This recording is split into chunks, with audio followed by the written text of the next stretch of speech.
কোনো কারণে কারো কবর ভেঙে যাওয়া কি খারাপ লক্ষণ? অফিসের কোনো জিনিস কি নিজের পার্সোনাল কাজে বা অফিসের বাইরের সময় ব্যবহার করা যাবে? যেমন টিস্যু, বিস্কুট, ছাতা, সেফটি জ্যাকেট ইত্যাদি। অনেক আলেমকে দেখি ডান হাতে ঘড়ি পরেন। ডান হাতে ঘড়ি পরার কি বিশেষ কোনো ফজিলত আছে? গাজীপুরে চাঁদাবাজি নিয়ে লাইভ করার পর এক সাংবাদিককে কুপিয়ে গলা কেটে হত্যা করেছে দুর্বৃত্তরা। এই ধরনের ঘটনা ইদানিং বেড়ে চলেছে।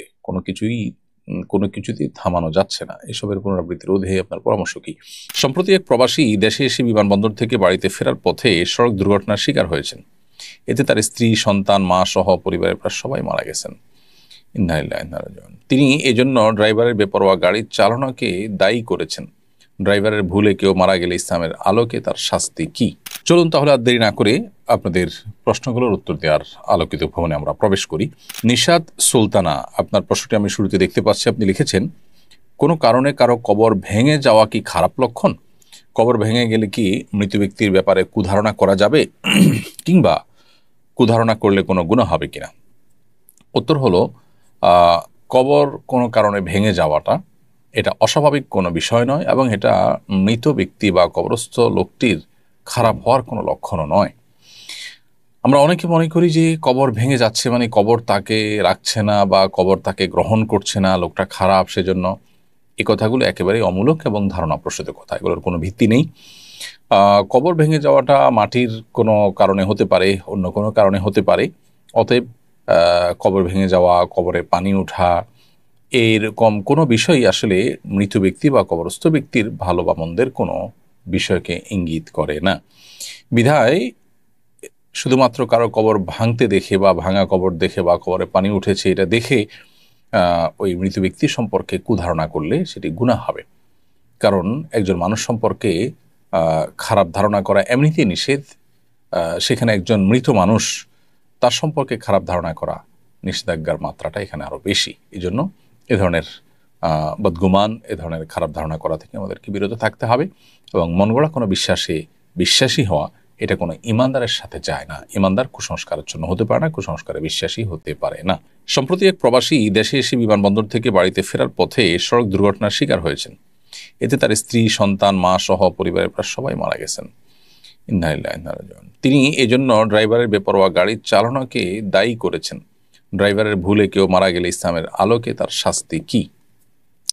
খুবই দুর্ভাগ্যজনক একটি বাস্তবতা যে আমাদের দেশে সড়ক দুর্ঘটনা এত বেশি হয়, এবং সড়ক দুর্ঘটনায় মৃত্যু, আহত হওয়ার পরিমাণ এত বেশি যে পৃথিবীর খুব কম দেশেই সম্ভবত এরকম দুর্ভাগ্যজনক পরিস্থিতি আছে।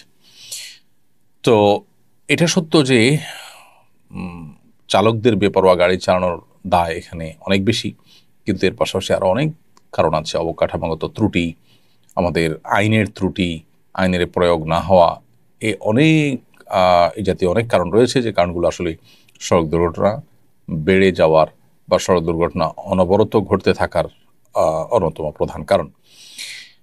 ড্রাইভারের ত্রুটির কারণে যদি অ্যাক্সিডেন্ট হয়ে থাকে, যেমন তিনি অসতর্কতা অবস্থায় ড্রাইভিং করেন, অথবা নির্ধারিত গতিসীমার চাইতে বেশি চালান, অথবা নেশা করে তিনি ঘুমের ভাব নিয়ে গাড়ি চালিয়েছেন, এরকম যদি হয় তাহলে সেক্ষেত্রে সেটা কতল বিসবাব বা এমন হত্যার আওতায় পড়বে যেটা আসলে কোনো ব্যক্তি কোনো হত্যার জন্য কারণ হলো। সেরকম যদি হয় তাহলে সেক্ষেত্রে এই ড্রাইভারের উপরে দিয়ত ওয়াজিব হবে, রক্তপণ ওয়াজিব হবে। রক্তপণ হলো 100 ওঁটের মূল্য, এইটা তাকে দিতে হবে মৃত প্রত্যেকটা ব্যক্তির এগনিস্টে এবং বিপরীতে। তার দেওয়ার ক্ষমতা না থাকলে সে জেলে থাকবে, এবং তার যে অ্যাসোসিয়েশন আছে, তার যে ফ্যামিলি আছে, তারা সবাই মিলে সেটা দেওয়ার ব্যবস্থা করবে, আর না হলে সে জেলে থাকবে।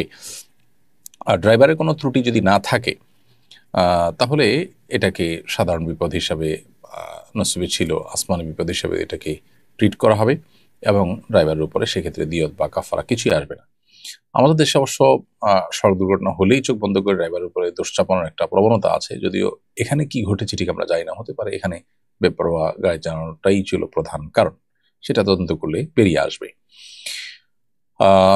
দিয়ত যেটা, রক্তপণ যেটা, সেটা 100 ওঁট অথবা 10,000 দিরহাম অথবা 1,000 দিনার, 3টা অপশন রয়েছে। তো 100 ওঁটের যে ব্যাপারটা, এটাই এখন প্রতিষ্ঠিত এবং পরিচালিত।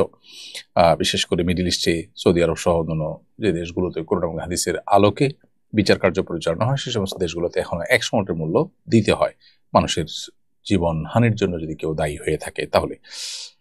আইয়ুব আলী ইমরান আপনি লিখেছেন, অফিসের কোনো জিনিস কি নিজের পার্সোনাল কাজে বা অফিসের বাইরের সময় ব্যবহার করা যাবে, যেমন টিস্যু, বিস্কুট, ছাতা, সেফটি জ্যাকেট ইত্যাদি? এই বিষয়গুলো নির্ভর করে অফিসের পলিসির উপরে। অফিস কর্তৃপক্ষ যে পলিসি নির্ধারণ করবে সেটা মেনে চলতে হবে।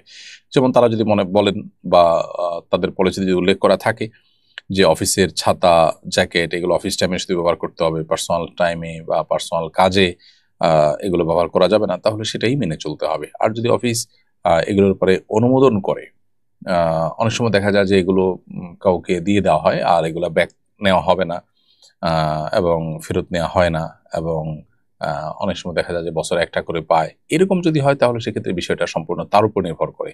এটা তাকে ব্যবহার করতেই দেওয়া হয়েছে, সেই হিসেবে ব্যক্তিগত কাজে তিনি ব্যবহার করতে পারবেন। আর টিস্যু, বিস্কিট এই জাতীয় যে জিনিসগুলো আছে, এই জিনিসগুলো অফিস টাইমের বাইরে আপনি ব্যবহার করছেন, সেটা আসলে বেশিরভাগ ক্ষেত্রেই নিজের বিবেককে জিজ্ঞাসা করলেই এর উত্তর পাওয়া যায় যে আসলে আপনি কি কাজটা সঠিক করছেন কিনা।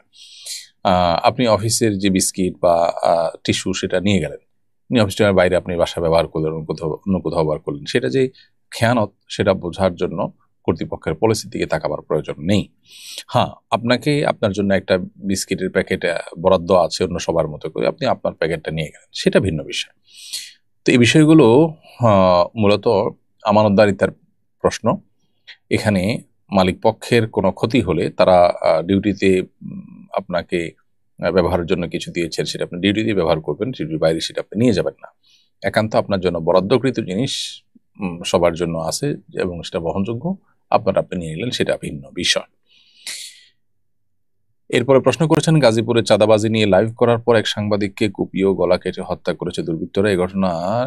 এই ধরনের ঘটনা ইদানিং বেড়ে চলেছে, কোনো কিছুতেই থামানো যাচ্ছে না। এসবের পুনরাবৃত্তি রোধে আপনার পরামর্শ কি? প্রথম কথা হলো, এই নিউজটার ব্যাপারে আমি যতটুকু দেখেছি যে এখানে লাইভ করার পরে কুপিয়ে গলা কেটে হত্যা করার কথাটি সোশ্যাল মিডিয়াতে প্রচারিত হয়েছে। কোনো মিডিয়াতে থাকলেও সেই মিডিয়ার তথ্য এবং ভেতরে নিউজ পর্যালোচনা করে দেখা গেছে তারা ওই ব্যক্তির প্রোফাইল ঘেটে কোনো প্রকার লাইভ করার কোনো চিত্র বা আলামত খুঁজে পাননি। তো পুরো বিষয়টা আসলে কতটা সত্য সেটা আসলে তদন্ত সাপেক্ষ। তবে আমাদের দেশে এই ধরনের ঘটনা যে ঘটে না তা নয়, এই ধরনের ঘটনা ঘটে, অহরহ ঘটে। এগুলোর জন্য আমাদের আসলে রাজনৈতিক সমস্ত দলগুলোকে, রাজনৈতিক শক্তিগুলোকে ঐক্যবদ্ধ হতে হবে এবং তাদের সবাইকেই যার যার অবস্থান থেকে এই পরিস্থিতি থেকে উত্তরণের জন্য সিদ্ধান্ত গ্রহণ করতে হবে যে তারা এগুলো কোনোটাকে কেউ প্রশ্রয় দিবে না। এবং আইনের শাসন এটা যতদিন পর্যন্ত বাস্তবায়িত না হবে ততদিন পর্যন্ত এই পরিস্থিতি থেকে আমরা আসলে রেহাই হয়তো পাবো না। অনেক আলেমকে দেখি ডান হাতে ঘড়ি পরেন। ডান হাতে ঘড়ি পরার কি বিশেষ কোনো ফজিলত আছে? ঘড়ি ডান কিংবা বাম যে কোনো হাতেই আসলে পরা যায়। যারা ডান হাতে পরেন তারা এই চিন্তা থেকে পড়েন যে নবী করিম সাল্লাল্লাহু আলাইহি সাল্লাম ডানকে পছন্দ করতেন, আর ঘড়ি হাতে দেওয়া ভালো কাজ, যে কোনো পজিটিভ এবং ভালো কাজে ডানকে অগ্রাধিকার দেওয়াটাই হলো সুন্নাহ, সেই হিসেবে ডান হাতে অনেকে পড়েন। আবার যারা বাম হাতে পড়েন তারা তাদের কাছে বাম হাতে পড়ার কোনো যৌক্তিকতা আছে সেজন্য তারা পড়েন। অবশ্য ডান বাম দুই হাতের যে কোনো হাতেই ঘড়ি পরা যায়, কারণ এটি হলো অনেকটা আংটি পরার মতো। আংটি নবী করিম সাল্লাল্লাহু আলাইহি সাল্লাম থেকে ডান হাতে বাম হাতে উভয় হাতে পরার বিষয়টি প্রমাণিত। অতএব কেউ চাইলে ঘড়ি ডান হাতে পড়তে পারেন, কেউ চাইলে ঘড়ি বাম হাতেও পড়তে পারেন, আংটির মতো নবী সাল্লাল্লাহু আলাইহি সাল্লামের।